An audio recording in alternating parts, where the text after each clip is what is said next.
that's when they first time I had penicillin. They started jabbing the old penicillin into my backside, so that was once a month.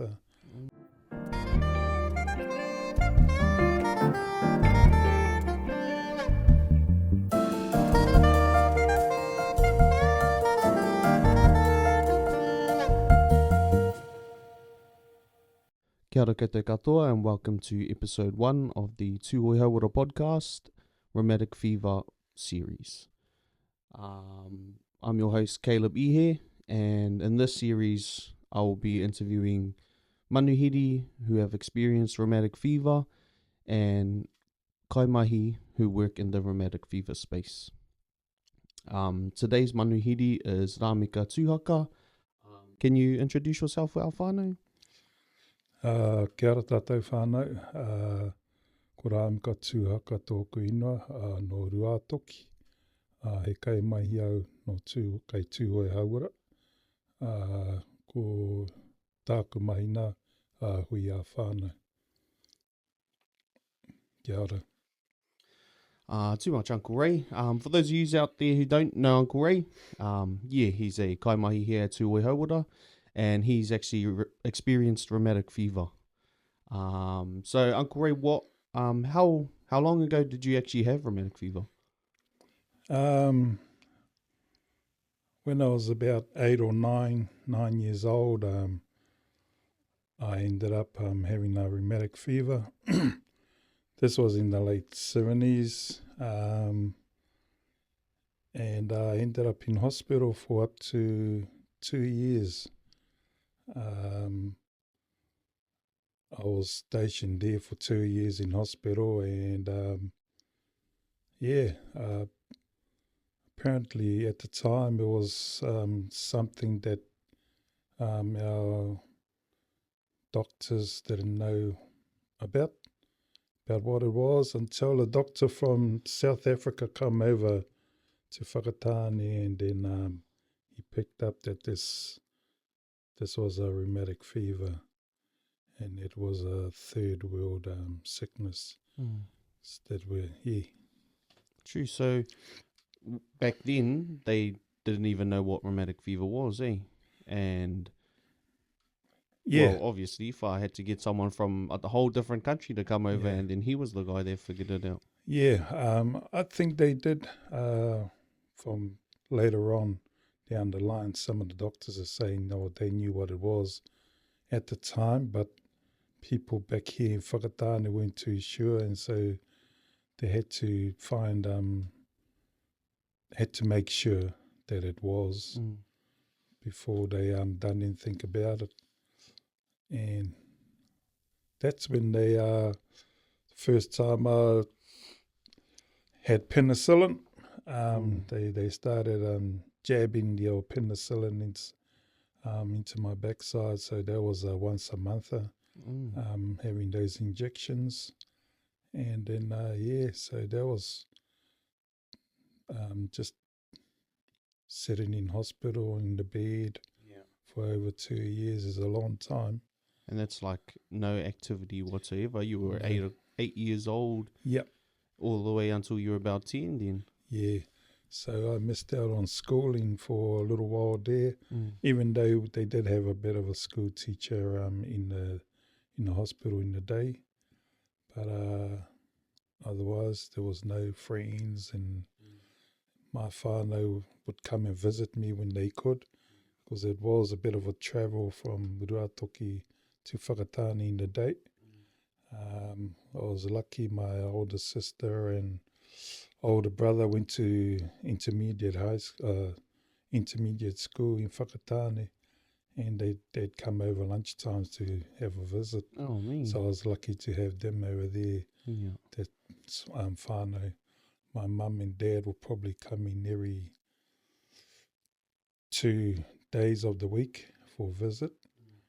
But otherwise, those were the only whānaus that I have visiting. Heck, that would have been definitely a lonely experience for you, even though you did get visitors. Shucks, you would have been there. Maybe not even a mate in the hospital. Yeah, There were a whole lot of other whānaus that were bringing their kids into the hospital in the time, so those were, I was lucky to have them around too. They would come in for a visit, but they were there for their own whānaus, so I was lucky to have those ones around. Yeah, true. When you were, do you remember much like after you actually come out of hospital and that, what were like the main challenges for you, or the main challenge for you that rheumatic fever caused, or the impact it had? Probably main challenges for me was I had to stay home. I still had to stay home 6 months after I was out of hospital. I wasn't allowed to go to school. I wasn't allowed out of the house. But being a little Māori boy, don't listen. I'd go take off on the horse, go for rides down the road, to come back and get a growly in. Going hand around at the school on my horse, just wanting to get back to kura. Yeah. But even sports, I wasn't allowed to play any sports at all, no contact sports at all. And I sort of cried to want to go and play rugby in the day.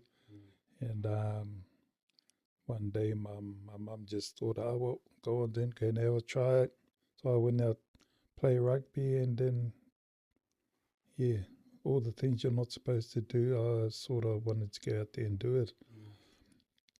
And of course, one of the challenges the doctors, the medical staff told me was that I needed to do those injections regularly. Those penicillin injections till I was 21. True.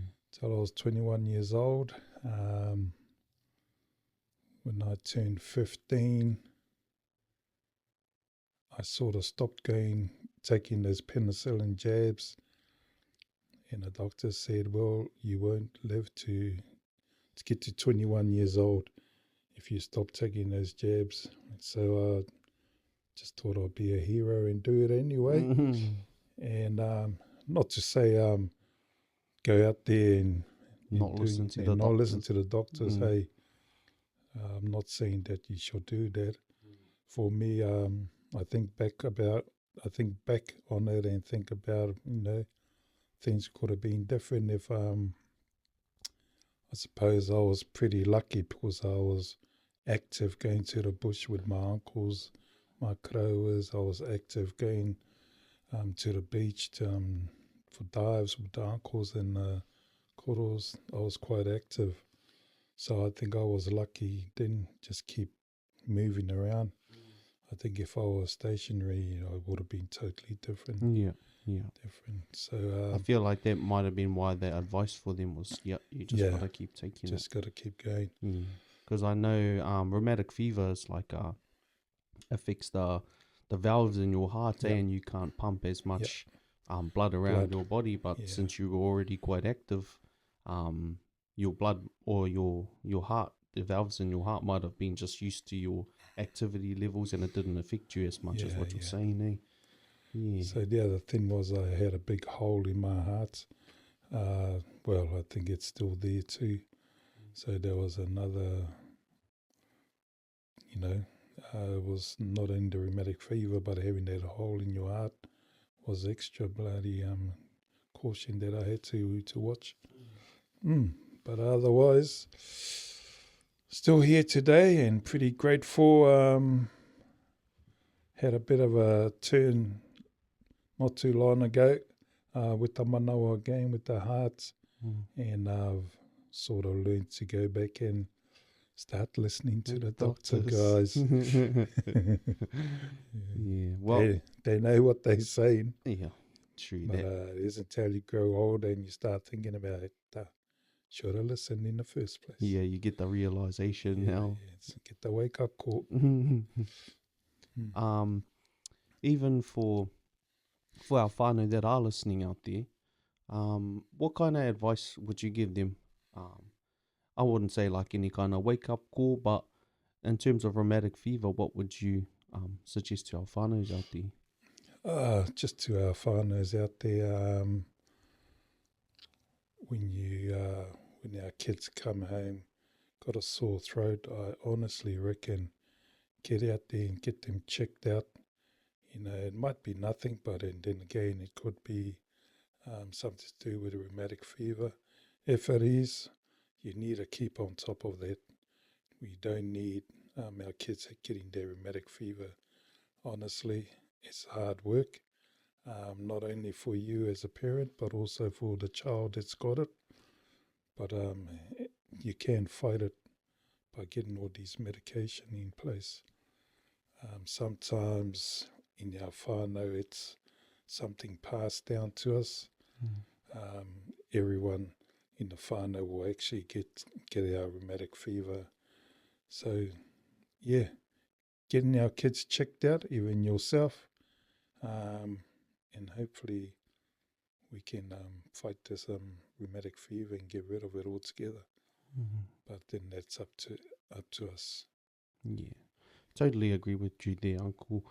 That prevention side of things, get ahead of it. Get the swabs, get the medications, make sure everything is good before you actually get rheumatic fever. Yep, that's the one. Yeah. There's a lot of help out there. We've got a rheumatic fever team here at Tuhoe, Hauora. If you're not too sure about it, hey, just call in, have a koutou with them, or even at the schools.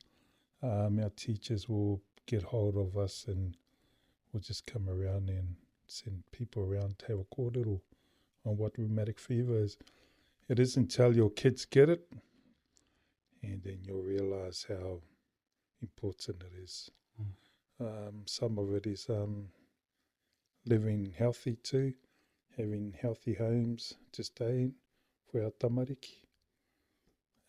Whole lot of that mould and stuff is a big thing for rheumatic fever. It's just our living conditions. We just have to be up there for our tamariki mokopuna. Hold good standards and then... All good standards, mate. Yeah. No, well, thank you for sharing your whakaaro today, Uncle. Hopefully our listeners out there can take something away from your kōrero. And just want to say appreciate your time. Thank you for coming to record this podcast. And to our listeners out there, thanks for watching episode 1. And tune in for episode 2 coming soon. Kia ora. Kia pai.